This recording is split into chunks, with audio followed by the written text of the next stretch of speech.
قبرستان میں دعا مانگنے کا حکم ہے اور ہر شخص کو دعا مانگنا چاہیے، لیکن وہاں ہاتھ اٹھانا ثابت نہیں ہے۔ وہاں صرف حکم یہ استغفروا لاخیکم، اپنے بھائی کے لیے دعا کرو، صرف دعا ہے۔ اگر ہاتھ اٹھانا ہوتا تو اللہ کے نبی کہتے اپنے بھائی کے لیے دونوں ہاتھ اٹھا کر دعا کرو، اور یہ آتا کہ اللہ کے رسول نے فلاں فلاں کے دفنانے کے بعد آپ نے دونوں ہاتھ اٹھا کر دعا کی ہے، آتا حدیث میں، لیکن حدیث کی کسی کتاب میں نہیں آیا اللہ کے رسول نے کسی بھی صحابی کو دفن کرنے کے بعد اپنے ہاتھوں کو اٹھا کر دعا کی ہو، کہیں نہیں آتا ہے۔ ہاں یہ آیا کہ اللہ کے رسول نے قبر میں صحابی کو دفن کرنے کے بعد صحابہ سے فرمایا استغفروا لاخیکم، اپنے بھائی کے لیے دعا کرو۔ آپ چاہتے تو کہہ سکتے تھے میں دعا کر رہا ہوں، آپ لوگ آمین آمین بولو، اللہ جس کا انتقال ہوا اس کے روح کو اعلی علیین کے اندر جگہ عطا فرما، اللہ اس کے پسماندگان کو صبر جمیل عطا فرما۔ آپ چاہتے تو قبرستان میں سب دعا کر سکتے تھے، لیکن آپ نے نہ کی ایسے، اور نہ لوگوں نے آمین کہا،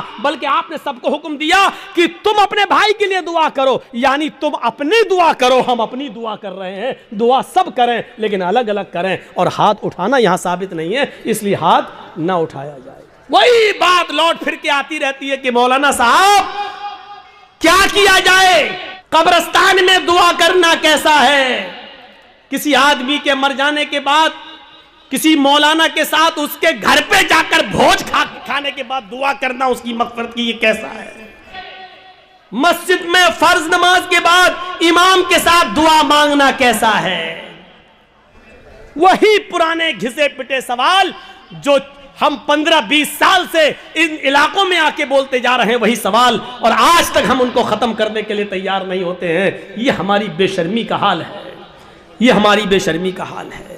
میرے بھائیوں، آج پھر ایک بات کو ذہن میں بٹھا لو، دعا کرنا غلط نہیں ہے۔ ایک بات پھر ذہن میں رکھ لو، دعا ایک عبادت ہے، اور عبادت ویسے کی جائے گی جیسے جناب محمد رسول اللہ نے بتائی ہے۔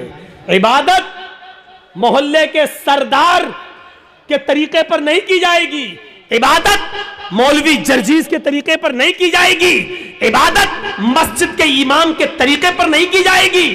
مسجد کا امام قرآن و حدیث بتا سکتا ہے، لیکن مولوی کے طریقے پر عبادت نہیں کی جائے گی۔ اس بات کو آپ ہمیشہ ذہن میں رکھیے۔ الدعا مخ العبادہ، دعا عبادت کا مغز ہے۔ دعا کے لیے آپ کو کوئی منع نہیں کرتا ہے، دعا جہاں اللہ کے رسول نے ہاتھ اٹھا کر کی ہے آپ کریے، کوئی منع نہیں کرتا ہے۔ دعا جہاں ہاتھ اٹھا کر نہیں کی ہے وہاں آپ ہاتھ اٹھا کر کریں گے تو وہاں ہم منع کریں گے، اس لیے کہ ہاتھ اٹھانا ثابت نہیں ہے۔ مثلا لیٹرین میں جانے کی دعا ہے، اب آپ لیٹرین میں گھس کے پڑھیے ہاتھ اٹھا کے اللہم انی اعوذ بک من الخبث والخبائث، اب بیٹھیے بیٹھیے، دعا ہے، کیوں ہاتھ نہیں اٹھایا؟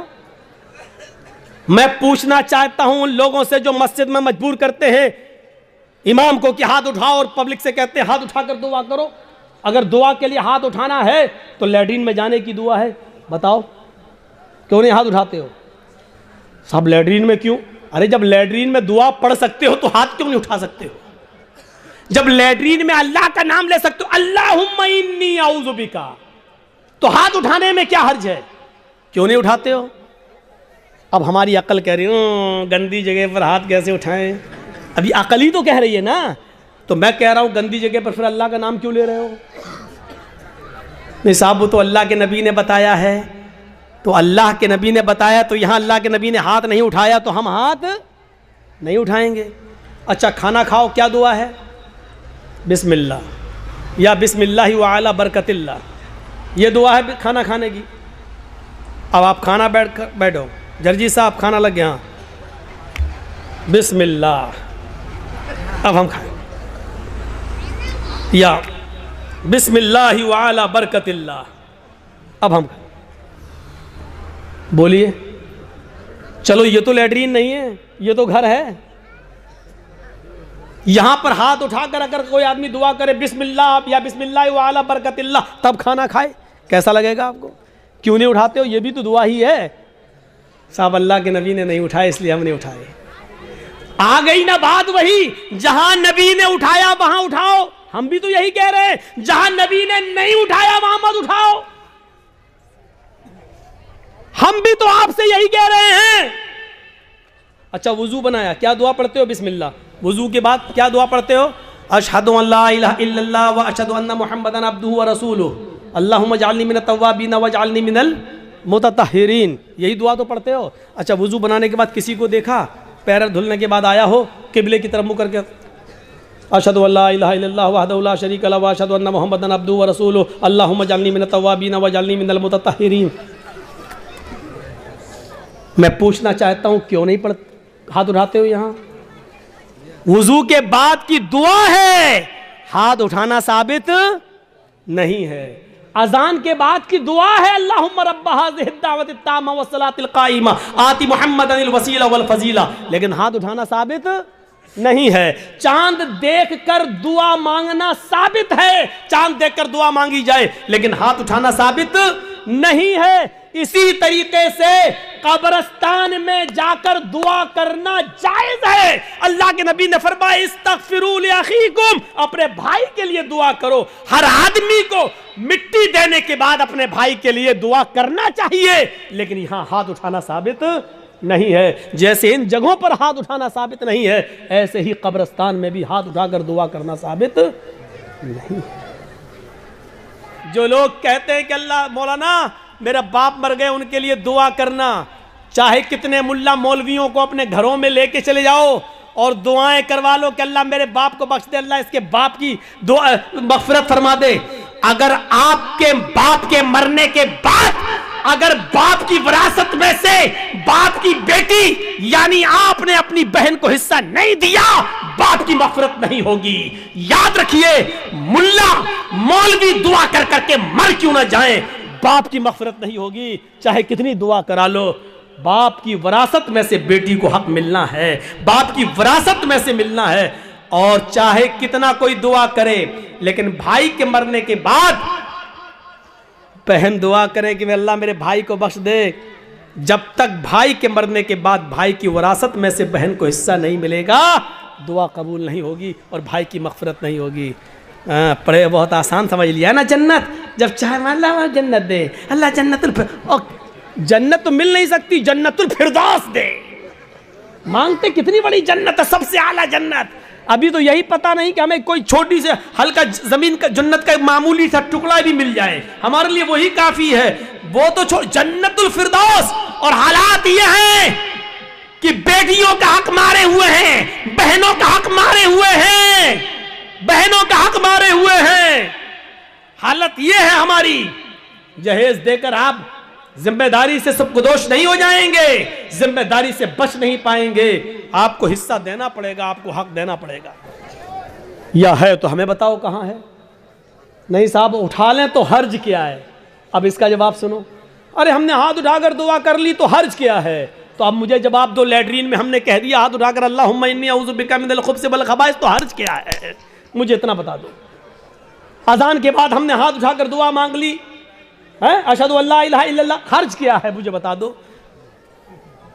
یہاں آپ کو حرج لگتا ہے، مجھے قبرستان میں ہاتھ اٹھا کر دعا مانگنے میں حرج لگتا ہے. کیوں اسلام کو اپنے اور اپنے باپ دادا کے طریقے پر چلانا چاہتے ہو؟ اسلام چلے گا تو صرف فاطمہ کے باپ کے طریقے پر چلے گا. اسلام نہ تمہارے طریقے پر چلے گا، نہ میرے، نہ تمہارے باپ کے طریقے پر چلے گا، نہ مولوی جرجیز کے باپ کے طریقے پر چلے گا. اسلام چلے گا تو جناب محمد رسول اللہ کے طریقے پر چلے گا. آپ کو نماز پڑھنے کے بعد دعا سے کوئی نہیں روکتا. یقین مانیے نماز پڑھنے کے بعد آپ دعا کریے، ہم آپ کو نہیں روکتے ہیں. اچھا عمل ہے نماز پڑھنا، اور نماز کے بعد دعا مانگنا اچھا عمل ہے. مانگیے مانگیے، منع نہیں کیا جا رہا ہے. لیکن یہاں اللہ کے رسول سے ہاتھ اٹھا کر دعا مانگنا اور نبی کے ہاتھ اٹھانے کے بعد صحابہ کا ہاتھ اٹھانا اور نبی کا ہاتھ چہرے پر پھیر کر پھیرنا اور اس کے بعد صحابہ کا بھی ہاتھ چہرے پر پھیر لینا، نبی کا دعا مانگنا اور صحابہ کا اس دعا پر آمین آمین کہنا، یہاں نماز کے بعد ثابت نہیں ہے، اس لیے آپ کو بھی ایسا نہیں کرنا ہے۔ اکیلے آپ جتنی لمبی دعا مانگنا چاہیں مانگیں۔ آپ کی بیٹی بڑی ہے، شادی کے رشتے آتے ٹوٹ جاتے ہیں، نماز کے بعد دعا مانگیے، اللہ میری بیٹی کو کوئی دیندار رشتہ عطا فرما دے۔ آپ کی روزی روٹی میں برکت نہیں، اللہ مجھے میری روزی روٹی میں برکت دے۔ آپ کو جتنی دعا مانگنا مانگو، یہ 2 منٹ والی دعا کو رسم مت بناؤ میرے بھائی۔ امام صاحب نے کہا السلام علیکم ورحمۃ اللہ، السلام علیکم ورحمۃ اللہ، اللہم آمین آمین، پیچھے کر آمین آمین آمین آمین۔ ابے یہ کون سی دعا ہے؟ اور 2 منٹ میں لا الہ الا اللہ محمد رسول اللہ، 2 منٹ میں تیری بھی ضرورت پوری ہو گئی، 2 منٹ میں اس کی بھی ہو گئی۔ وہاں امام کہہ رہا اللہ میری روزی روٹی میں برکت دے، آپ کہہ رہے ہیں آمین۔ ارے فائدہ تو امام کا ہو رہا، آپ کا کیا ہو رہا ہے مجھے بتاؤ؟ وہ امام تو اپنی دعا کر رہا ہے۔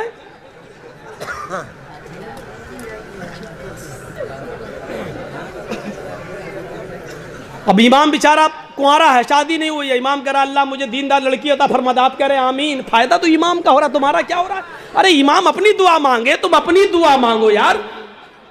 امام کی اپنی ضرورتیں ہیں، تمہاری اپنی ضرورتیں ہیں۔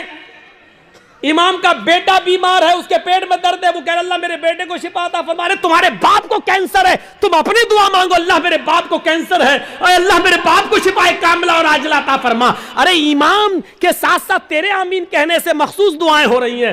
امام تیرے لیے دعا نہیں کر رہا ہے، اور تم جو آمین آمین کہہ رہے ہو اس میں تمہارے لیے دعاؤں پہ آمین نہیں کہی جا رہی ہے۔ ارے تم اپنی دعا مانگو، امام کی ضرورت 2 منٹ میں پوری ہو رہی ہے، تمہیں کچھ زیادہ مانگنا تم زیادہ مانگو۔ یہ کیا دعا ہے کہ جب امام کی ساری ضرورتیں پوری ہو رہی ہیں اسی وقت تمہاری بھی ہو رہی ہیں؟ 2 منٹ میں تمہاری بھی دعا ہو گئی، اس کی بھی دعا ہو گئی۔ اب ہم نے کچھ اور مانگنا تھا لیکن اب ہم نہیں مانگ پا رہے ہیں کیونکہ امام نے ہاتھ پھیر لیا، ہمیں بھی پھیرنا پڑ رہا ہے۔ اب ہمیں کچھ اور مانگنا ہے، میری بیوی ہمیں کچھ سمجھتی ہی نہیں ہے، اب کہ اللہ میری بیوی کو میرا فرما بردار بنا دے۔ اب امام تو ہاتھ پھیر چکے ہیں، اب کیسے دعا مانگے؟ اب مانگنا چاہ رہے ہیں لیکن ہاتھ گر بھی نہیں رہے ہیں، لیکن مجبوری میں پھیرنا پڑ رہا ہے۔ اب پھیرنا پڑا، اب منہ میں کہنا پڑ رہا اللہ میری بیوی کو ہدایت دے۔ اس کو عادت مت بنائیے میرے بھائی۔ دعا کو ہم منع نہیں کر رہے ہیں، نماز کے بعد بھی دعا کو منع نہیں کر رہے ہیں، دعا کو ہم صرف اس لیے منع کر رہے ہیں کہ سلام پھیرنے کے بعد آدمی آزاد ہو گیا ہے، وہ اپنی دعا مانگے، آپ اپنی دعا مانگیے۔ وہ 2 منٹ مانگو، 5 منٹ مانگو، 10 منٹ مانگو، 15 منٹ مانگو، آدھا گھنٹہ مانگو۔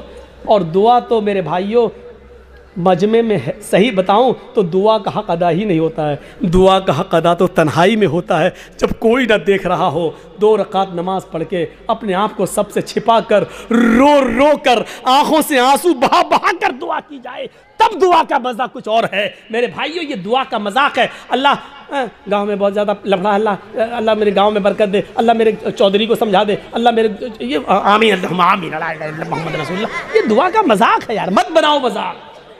اتنا مذاق دعا کا کبھی نہیں بنایا گیا جتنا ہم دعا کا مذاق بنا رہے ہیں۔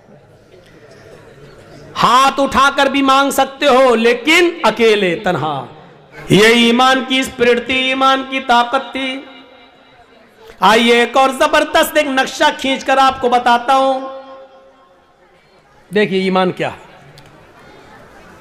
ایک بار یہ طے ہو گیا موسیٰ علیہ السلام میں اور فرعون میں، یہ روز روز کے جھگڑے ٹھیک نہیں ہیں، آؤ ایک میدان میں جمع ہو جاتے ہیں، تم اپنا معاملہ دکھاؤ، ہم اپنا معاملہ دکھاتے ہیں، یا تو تم جھک جاؤ یا ہم جھک جائیں، آؤ۔ ایک میدان طے ہو گیا، اے بھیا بیٹھ جاؤ، جو واقعہ سنانے جا رہا ہوں وہ بڑا زبردست و دلچسپ واقعہ ہے، اس سے بہت سی چیزیں آپ کو ملیں گی۔ ایمان سے پہلے آدمی کا حال کیا ہے، لیکن وہیں پر ایمان کی دولت جب ان کو مل جائے تو ان کا حال کیا ہوتا ہے۔ دیکھیے فرعون نے اپنے جادوگروں سے کہا کہ چلو آج موسیٰ کو اور موسیٰ کی قوم کو پست کرنا ہے، ایسا کرتب دکھانا، ایسا تلسم دکھانا، ایسا جادو دکھانا کہ موسیٰ اور موسیٰ کی قوم بھاگ جائے، شکست ہونی چاہیے۔ جادوگروں کو بھروسہ تھا بالکل، چلو ایک میدان میں جمع ہو گئے. موسیٰ اپنے چند ساتھیوں کو لے کے آئے, فرعون اپنا لاؤ لشکر لے کر آیا. فرعون کے ساتھ بڑے ماہر جادوگر تھے, یہ واقعہ سنا ہوگا لیکن آج مجھ سے سنو. فرعون کے ساتھ بڑے ماہر جادوگر تھے. طے ہوتا ہے کہ چلو اپنا اپنا کرتب دکھلاؤ. فرعون نے کہا ہے جادوگروں, اپنے جادوگروں سے چلو دکھاؤ. جادوگر چونکہ ایمان والے تو تھے نہیں, اس لیے سودے بازی پر اتر آئے اور فرعون سے کہنے لگے, فرعون میرے مالک, میرے آقا, میرے رب, میرے خدا, یہ بتا دو اگر ہم موسیٰ پر غالب آ گئے, اگر ہم جیت گئے, اگر ہم نے موسیٰ اور ان کی قوم کو ہرا دیا تو ہمارا انعام کیا ہوگا؟ پہلے ہمارا انعام تو بتا دو, ہم ایسے ہی کیوں کرتب دکھائیں, ہمارا انعام کیا ہوگا؟ فرعون نے کہا کہ دکھاؤ اپنا کرتب, دکھاؤ اپنا جادو. تو فرعون کے جادوگروں نے جادو دکھانے سے پہلے کیا کہا؟ قرآن ان جادوگروں کے الفاظ کو ریکارڈ کرتا ہے. ان جادوگروں نے فرعون سے کہا اِنَّا لَنَا لَأَجْرًا إِن كُنَّا نَحْنُ الْغَالِبِينَ. ٹھیک ہے, ہم ابھی جادو دکھاتے ہیں, لیکن اے فرعون یہ بتاؤ اگر ہم نے موسیٰ اور موسیٰ کی قوم کو ہرا دیا اور ہمارا کرتب دیکھ کر, ہمارا ناٹک دیکھ کر اگر یہ سب ہار جاؤ, بھاگ جائیں تو ہمارا اجر کیا ہوگا؟ اِنَّا لَنَا لَأَجْرًا, ہماری مزدوری کیا ہوگی, ہمارا انعام کیا ہوگا؟ ان كُنَّا نَحْنُ الْغَالِبِينَ, اگر ہم ان کی اوپر غالب آ گئے تو, اگر ہم ان کے اوپر غالب آ گئے تو کیا انعام ہوگا؟ فرعون نے مسکراتے ہوئے جواب دیا انکم لمن المقربین, اگر موسیٰ اور موسیٰ کا لشکر ہار گیا, شکست فاش دے دی, ڈر گیا اور بھاگ گیا, تو تم لمن المقربین کا ترجمہ میں, تم میری کیبنیٹ میں شامل ہو جاؤ گے, کیبنیٹ منسٹر بن جاؤ گے. صحیح ترجمہ یہ, تم میرے بہت قریب ہو جاؤ گے. ایک چیف منسٹر ہوتا ہے, ایک پرائم منسٹر ہوتا ہے, تو پرائم منسٹر اور چیف منسٹر کے قریبی لوگ کون ہوتے ہیں؟ جو اس کی کیبنیٹ میں شامل ہوتے ہیں. جو بھی چیف منسٹر کو کرنا ہوتا ہے وہ اپنی کیبنیٹ سے مشورہ کرتا ہے, پرائم منسٹر کو جو کرنا ہوتا ہے وہ اپنے کیبنیٹ سے مشورہ کرتا ہے. تو ہم جو بھی کچھ کریں گے تمہارے مشورے سے کریں گے, یعنی تم ہمارے مقرب ہو جاؤ گے, ہم تمہیں اپنی کیبنیٹ میں شامل کر لیں گے.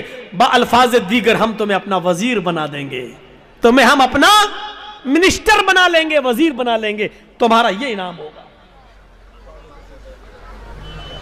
اب اتنا سا لالچ اگر کسی کو مل جائے تو یہ تو بہت بڑی بات ہو گئی نا, بہت بڑی بات ہو گئی. آج بھی اگر بی جے پی کی طرف سے کسی مسلمان کو یہ آفر مل جائے تو وہ بھی بی جے پی پہ چلا جاتا ہے. اور دیکھ لیجئے کتنے لوگ جا چکے ہیں کہ کیبنیٹ میں شامل کر لیا جائے گا, بس ہمارے لیے اتنا ہی کافی ہے. اب تو سب کچھ جائز ہو گیا, جو بھی وہ کریں گے وہ سب ٹھیک ہے, وہ سب ٹھیک ہے. اب تو جھوٹ کو بھی سچ کہنا پڑے گا. جب ان جادوگروں نے سنا کہ فرعون کہہ رہا ہے کہ انکم لمن المقربین, تم ہمارے مقرب ہو جاؤ گے, ہماری کیبنیٹ میں شامل ہو جاؤ گے, ہمارے منسٹر بن جاؤ گے, اتنا بڑا انعام کا جب لالچ ان کو ملا تو وہ فوراً تیار ہو گئے. پھر ان کے پاس جو رسیاں تھیں انہوں نے ان رسیوں کو پھینکا, انہوں نے ان رسیوں کو ڈالا.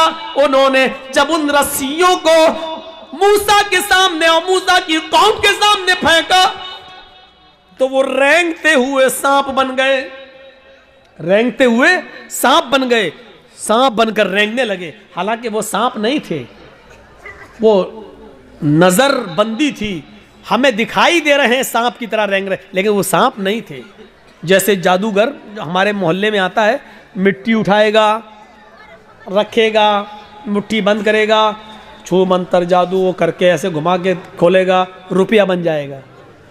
حالانکہ وہ روپیہ نہیں ہے, وہ مٹی ہے, لیکن ہمیں روپیہ دکھ رہا ہے.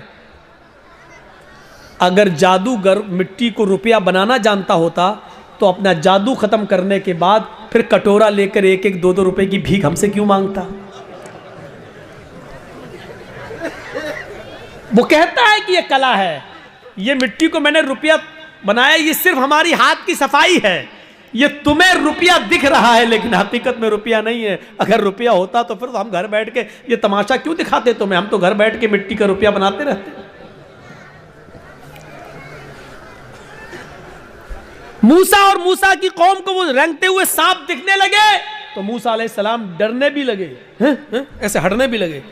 فوراً اللہ تعالیٰ نے فرمایا موسیٰ ڈرو نہیں، لا تخف یا موسیٰ، اے موسیٰ ڈرو نہیں، تمہارے پاس جو لاٹھی ہے نا، جو ڈنڈا ہے، اس کو زمین پر مارو، ان القی عصاک، زمین پر اس لاٹھی کو مارو۔ موسیٰ علیہ السلام نے وہ لاٹھی زمین پہ مار دی، اور جیسے ہی زمین پہ لاٹھی ماری وہ اژدہا بن گیا۔ اژدہا بہت بڑا ہوتا ہے، وہ اژدہا بن گیا، اور اس نے اپنا منہ پھاڑا اور اندر کو سانس لی، باہر کو نہیں، اندر کو، اندر کو۔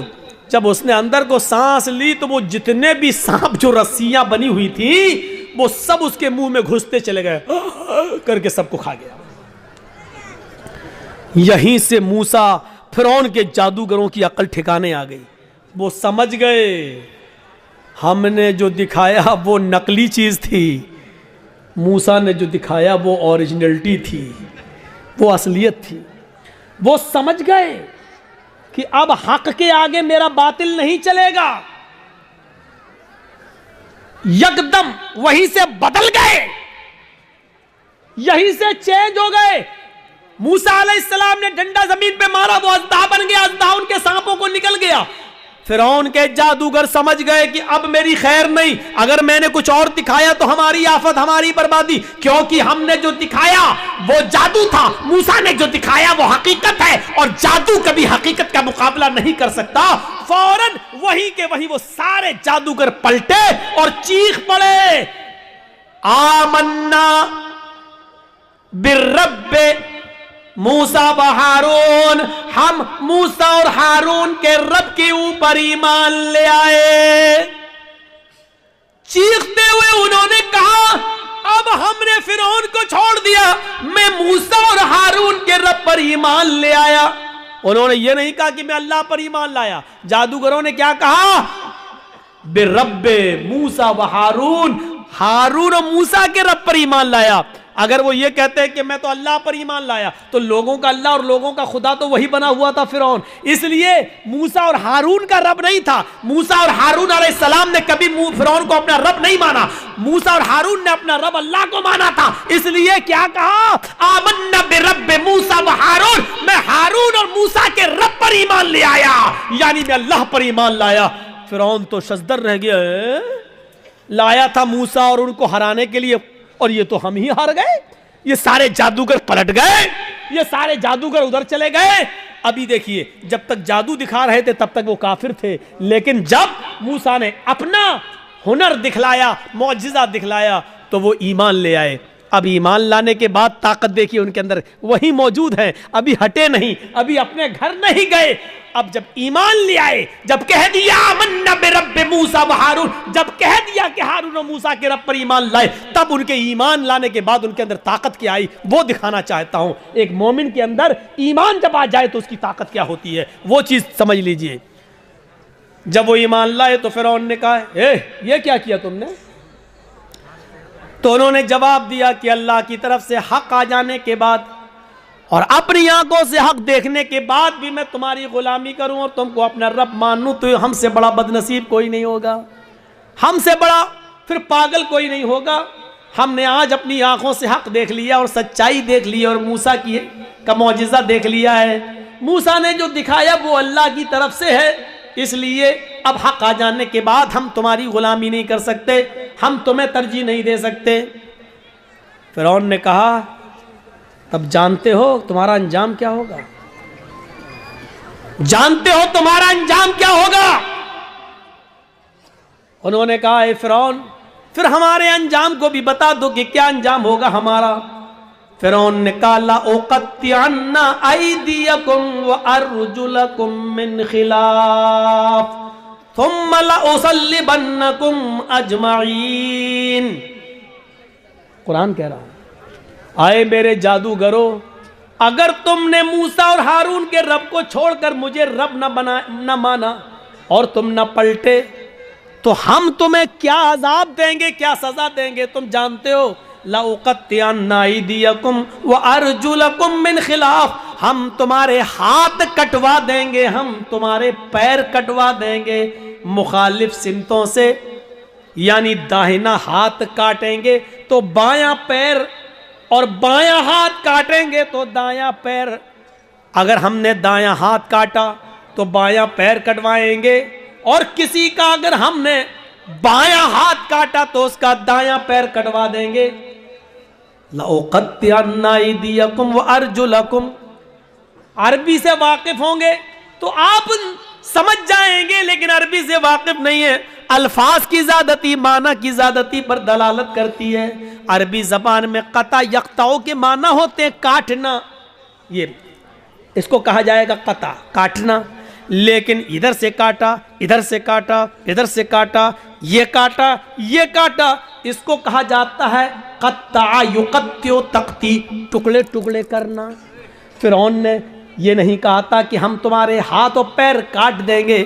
فرعون نے کہا لَأُقَطِّعَنَّ أَيْدِيَكُمْ وَأَرْجُلَكُمْ، ہم تمہارے ہاتھ کے ٹکڑے ٹکڑے کروا دیں گے، ہم تمہارے پیر کے ٹکڑے ٹکڑے کروا دیں گے. ہماری زبان میں قیمہ قیمہ کر دیں گے، بوٹی بوٹی کر دیں گے مخالف سمتوں سے. یعنی پہلے انگوٹھا کاٹیں گے، پھر پنجہ کاٹیں گے، پھر پنڈلی کاٹیں گے، ٹخنا کاٹیں گے، پنڈلی کاٹیں گے، گھٹنا کاٹیں گے، ران کاٹیں گے، کمر کاٹیں گے. اگر میں نے تمہارا دائنا پیر کاٹا تو ایسے ہی بایاں ہاتھ کاٹیں گے، پہلے انگلی کاٹیں گے، پور کاٹیں گے، کلائی کاٹیں گے، گٹا کاٹیں گے، ہاتھ کی یہ کلائی، پھر یہ کوہنیوں، پھر کندھا، یعنی ہم ٹکڑے ٹکڑے کر دیں گے. کتنی دردناک سزا، زندہ آدمی کو ایک ایک حصہ کاٹا جائے. لَأُقَطِّعَنَّ أَيْدِيَكُمْ وَأَرْجُلَكُمْ مِنْ خِلَافٍ، ہم پہلے ایسا کریں گے اور ایسا کرنے کے بعد بھی اگر تم نہ مانے ثُمَّ لَأُصَلِّبَنَّكُمْ أَجْمَعِينَ، تو پھانسی کا پھندا لگا کے پھر ہم تمہیں سولی پہ چڑھا دیں گے. اب دو چیزیں سمجھ لو. اتنی بڑی سزا سننے کے بعد ان کا جواب کیا تھا؟ جب کافر تھے، ایمان نہیں لائے تھے، فرعون کے ساتھ آئے تھے، تب ان کی ڈیمانڈ کیا تھی؟ ان لنا لاجرن، اگر ہم نے اپنا جادو دکھایا اور موسیٰ کو ہرا دیا تو آپ ہمیں انعام کیا دیں گے؟ ابھی انعام مانگ رہے تھے، سونا چاندی دولت مانگ رہے تھے، لیکن ایمان لانے کے بعد جب اتنی بڑی سزا سنی تو اس کے بعد ان کا جواب کیا تھا؟ یہ ہے ایمان کی طاقت. ان کا جواب یہ تھا فَقْضِ مَا أَنْتَ قَاضٍ، فَقْضِ مَا أَنْتَ قَاضٍ إِنَّمَا تَقْضِي هَذِهِ الْحَيَاةَ الدُّنْيَا. آئے فرعون، تجھے جو کرنا ہو کر.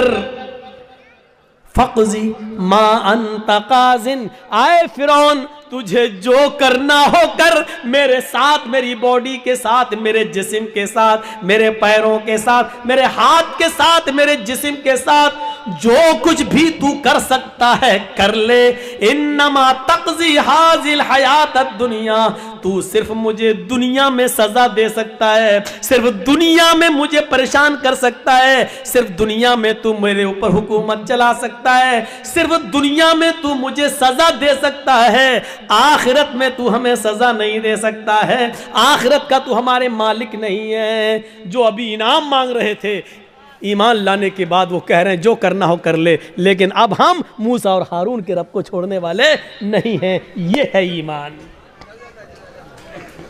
یہ ہے ایمان.